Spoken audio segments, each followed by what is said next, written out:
Oh, Tony, look at our baby. Go on, hold her. My husband just stared at me along with my in-laws when I said that. Then they said something I never thought they would say.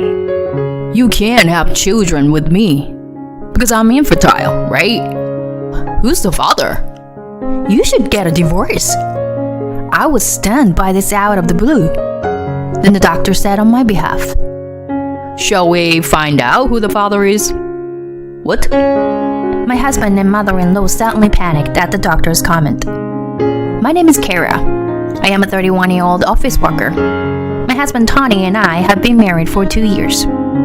We were classmates in college, and even after we entered the workforce, we kept in touch with each other and naturally started dating. After 3 years of dating, he proposed to me and we got married. Although we started dating casually, we had been friends since college, and I felt very comfortable with him. So when he proposed to me, I readily accepted the idea of marrying him. I knew I could be with him forever. That's how I felt. And even after we got married, I felt the same way. He still cared for me as he did when we were dating. And we are very happy in our marriage. Since we had been together for many years and had lived together, I thought that marriage would be the same as before. But marriage seemed to bring a fresh feeling to everything. And I always felt excited to be with him. We worked together and had a well-balanced life with each of us at the home. My husband has been living alone for a long time, and to some extent, he is able to cook for himself, which is very helpful. Recently, he seemed to be addicted to the taste of curry, and has a variety of spices in the house. So on weekends and holidays, my husband always makes spiced curry. Compared to the first time, the taste has been getting better and better, and he's so addicted to it that I think he might open a restaurant. I am also addicted to baking, and on holidays, we often enjoy eating baked sweets I make at home with my husband.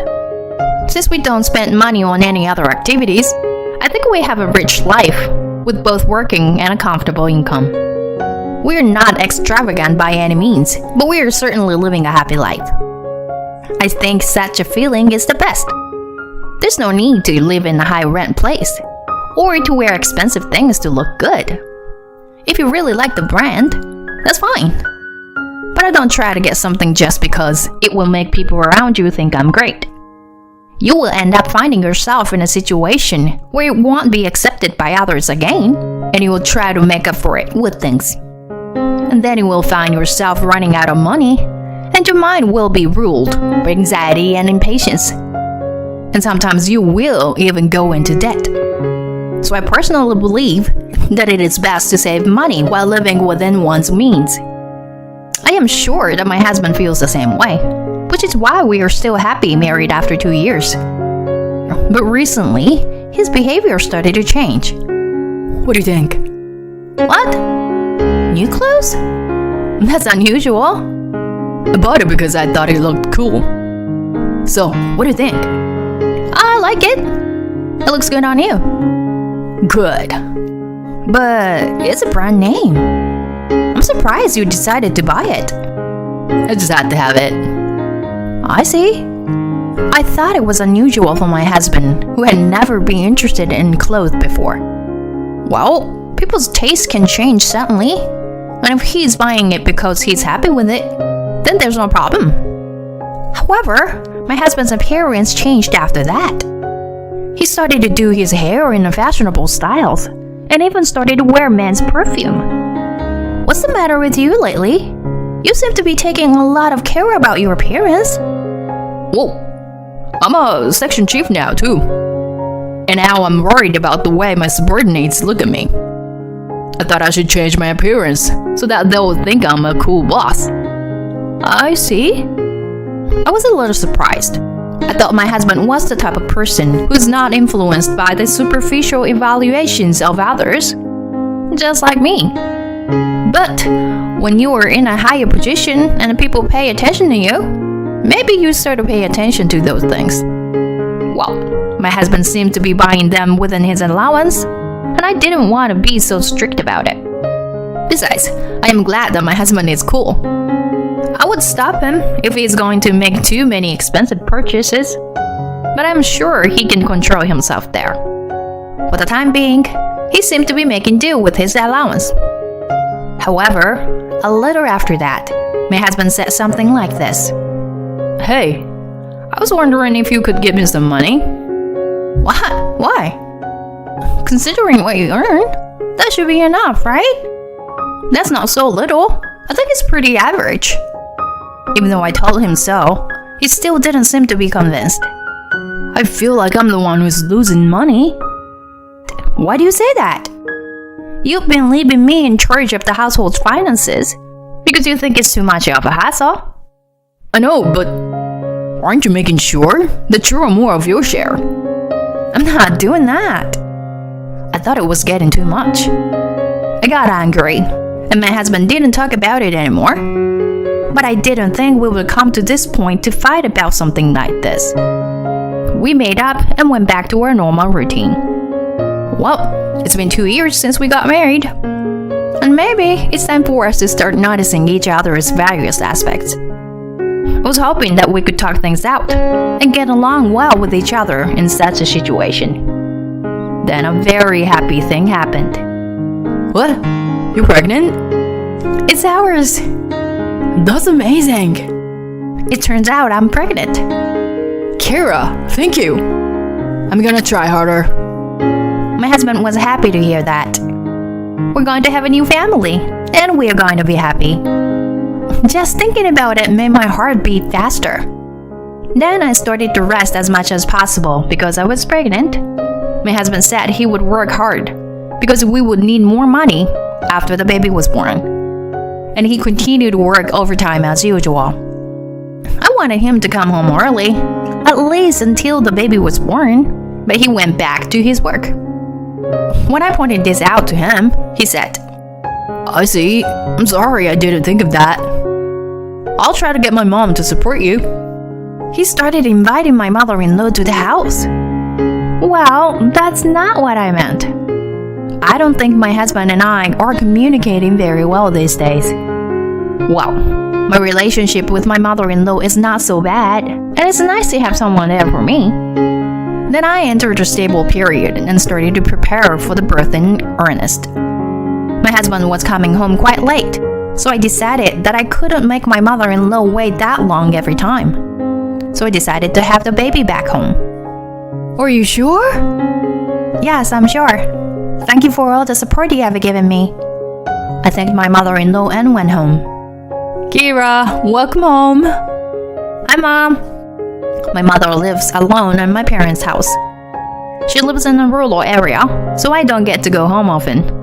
And I feel sorry for her. She always told me not to worry about it, but still, she was very happy when I came back home. This time, I can stay with her for a long time because I am going to have a baby at home. I was happy to be back home for the first time in a while and enjoyed talking with my mother. We talked about work and the pregnancy while eating her home-cooked food. We had a relaxing time together. As we spent time together in this way, my belly was getting bigger. Soon, my husband and I would have a beautiful child. I couldn't help but feel excited at the thought of it. But I was also a little anxious at the same time. That is, my husband has not been responding to me much lately. I basically reported to him about my health and the baby's condition. In the beginning, he didn't reply, but then gradually he never did. And now he doesn't even read my messages. Is something wrong? Maybe he's just busy with work. My delivery was getting closer and closer, and I was still a little confused. Finally, I went into labor, and my mother accompanied me to the hospital, which helped me a lot. Then I endured the pain and safely gave birth to a beautiful baby girl. "Kira, you did great. It's a beautiful baby." Really? She's so cute. My baby was so cute the first time I saw her. And I had sent a message to my husband to let him know I was in labor. So I was hoping he would be there to witness the birth. Tony didn't come.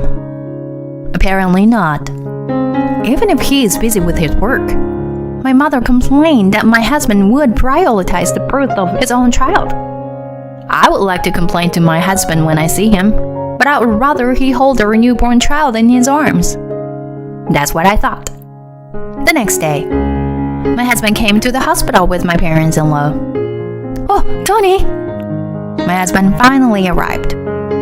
I wanted to complain, but I was relieved to see his face. "Look at our baby! Hold her!" This is when I noticed something a little strange. My husband just stared at me along with my in-laws when I said that. "What's wrong with you?" And both of them looked grim, and I sensed something was wrong. I asked them fearfully. Unfortunately, my mother had an appointment at the hospital she was visiting, so she was not here today. The air was heavy. And then they said something I never thought they would say. Whose baby did you give birth to? "What are you talking about? It's your baby, isn't it?" You can't have kids with me because I'm infertile, right? Who's the father? I'll divorce you. I'm stunned by such words out of the blue. "Wait a minute. Of course it's your child," I hurriedly retorted, and my father-in-law glared at me. My son is physically incapable of having a child. Are you trying to get away with this after all this time? I couldn't think very well what the situation was, since it had been only one day since the birth, but my in-laws blamed me mercilessly. At that time, the door of the hospital room opened and a doctor came in. The doctor said on my behalf, "Shall we find out who the father is?" Mrs. Kara has just given birth and is in a state of mental and physical exhaustion. If you push her any further, I, as her doctor, will have to ensure her safety. You are all yelling so loud. I could hear what you're saying. But the point is, we just need to find out who the father of the baby is, right? That's what I'm saying. She's having an affair. So let her confess who she's having an affair with. And then we'll file for alimony and get a divorce. My husband and mother-in-law said something like that. The doctor retorted, "How can you be so sure she's having an affair?" "Because my son is infertile." "I can't have children." "So that means my wife was having an affair and planning to beg me for money." "I see. Then why did you say such a thing after the baby was born?" "Huh? When did you find out you were infertile?" "Well, it was, just recently." "Why would you want to be tested when your wife is pregnant?" "Normally, you wouldn't want to be tested because you would feel sure that you're fertile, right?" My husband and mother-in-law suddenly panicked at the doctor's comment. "That's right. It's even stranger that you got the test result after the baby was born. If the test had been done before the pregnancy, the results would certainly have come back before the baby was born. Then you would have questioned her when you got the results, right?" That's... The doctor pointed out that my husband's statement was suspicious. My father-in-law, who was listening to this, started to argue with the doctor's statement. "I think he's right. I had thought that my son would never lie. But now the strange things are starting to come out. It is true that I am really infertile. Then, why did you get tested?" My husband and mother-in-law started to panic even more as my father-in-law joined in the questioning. "Wait a minute. Don't you believe our son?" "I want to believe my son, but I want to know the truth." "Shall we do a DNA test then?" "What?" When the word DNA test was mentioned, my husband and mother-in-law got more upset. "Is that really necessary? Huh?